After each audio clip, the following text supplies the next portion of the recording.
I think it's just going to church. I don't think you do anything else with them. So, all right. For the right price. Question number 1. Is the universe order? If so, how?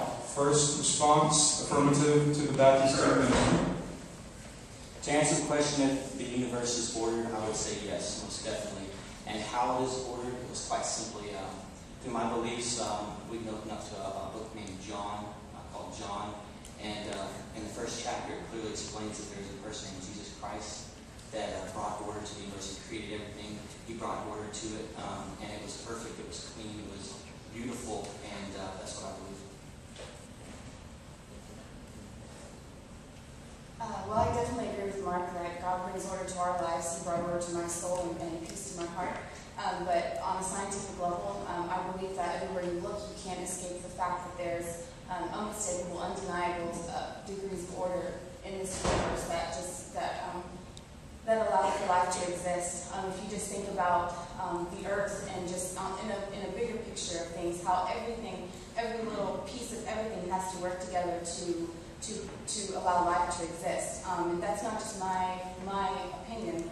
The scientific world also sees this degree of order in the universe. A scientist, non-creationist named P. Davies, said, in quote, "Everywhere in the universe, from the far-flung galaxies to the deepest recesses of the atom, we encounter order. We are presented with a curious question. If information and order always had a natural tendency to disappear because of the second law of thermodynamics, where did all the information that made the world a special place come from originally? The universe is like a clock slowly running down.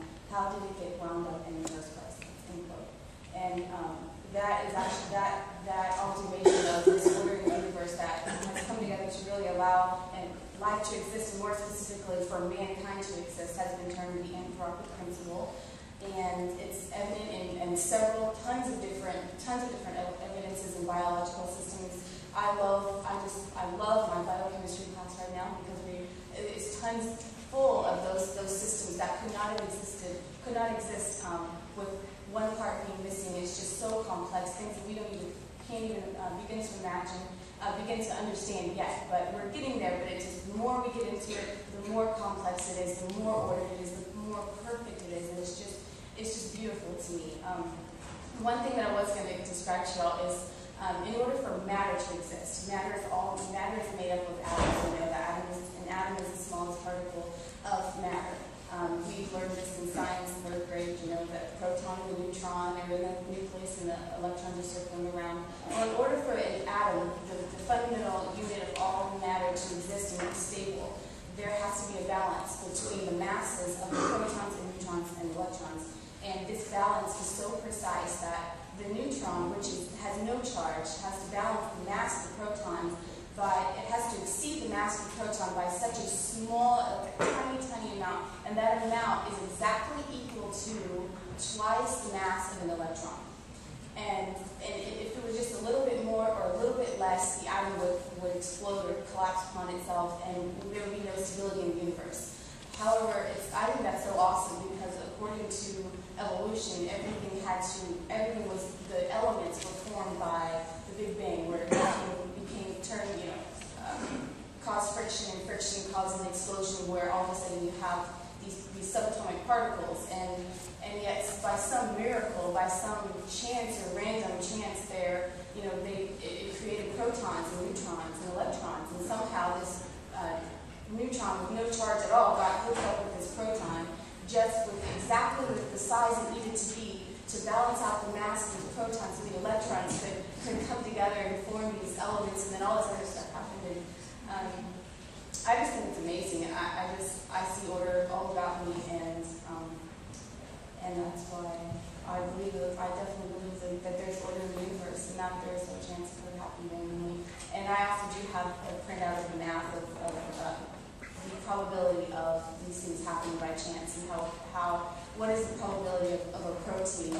Let's say proteins are so complex in themselves, and proteins are made up of nucleic acids, and those nucleic acids all have special little properties, and they come together and they carry out complex chemical reactions that are the foundations of life, your metabolism, everything. You take a breath, just take a breath. Everybody just take a breath. And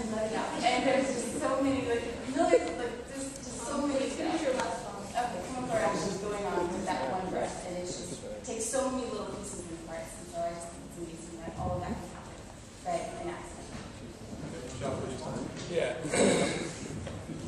All right, so there's a couple things I want to hit on that. First is talking about the Big Bang and evolution.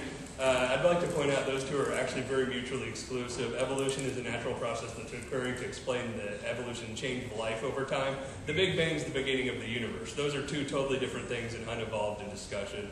But talking about evolution, she's amazed by the balance of being able to create an atom, which is, to me, absolutely nature itself is one of the most beautiful things. And to me, far more beautiful and spiritual, if you would, than the idea of God creating it. But the balance of a proton or a neutron in making an atom is awesome in the balance itself. But at the same time, if you take just a proton, a hydrogen atom, you can slap a neutron on there and it's still actually a perfectly good molecule. So that balance isn't amazing and precise as it seems to be.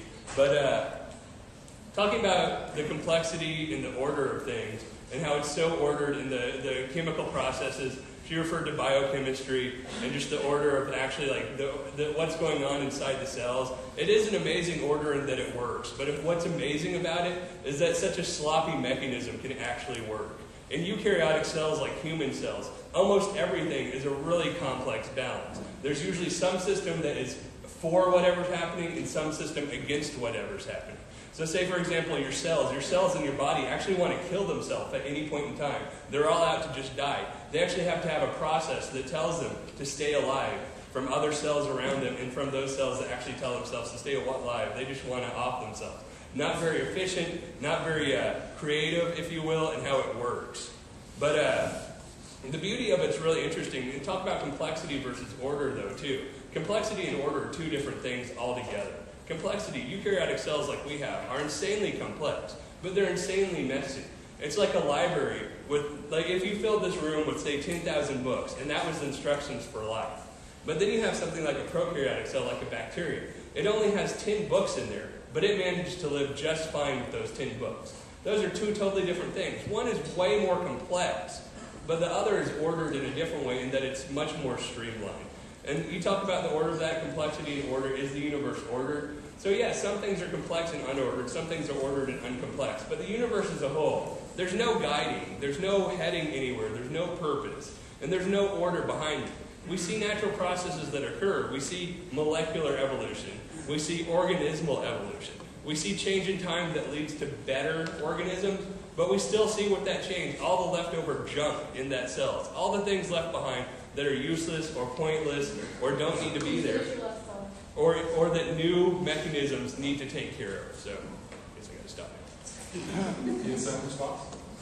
Yeah, I think it's pretty awesome that there's kind of a general consensus among the two parties here that there is order, that we can see order, that it's not negated in the fact that they're saying that there is no order and we can't know if there's order, but we both agree on something, so we meet kind of ground level there. But I would like to hear the response from where was the order from. We talked about order, where it was, but the origination or how was it ordered, we didn't really get clear on that point. I'd like to hear that. Okay, I think maybe there's a slight difference in how we use the term order too in that. I don't see the order as like someone sat there and laid out this order. The order is in the random chance that this is actually able to work. It's now a working process, but that developed over time. So inherently there's some order in that it works, but the system itself is a disorganized mess that's able to work through the order of the subsystem that's active and able to actually be useful.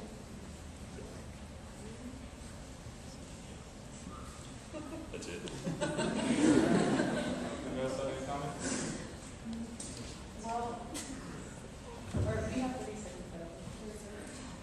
as far as disorganized mess, I'm really not sure what that's talking about. I don't think we have the authority to say there's a disorganized mess unless we actually understand everything, which we haven't even begun to understand everything. I think there's things that are going on we don't really know, and I think everything has a purpose. Okay, I guess we're ready to move on to question number 2.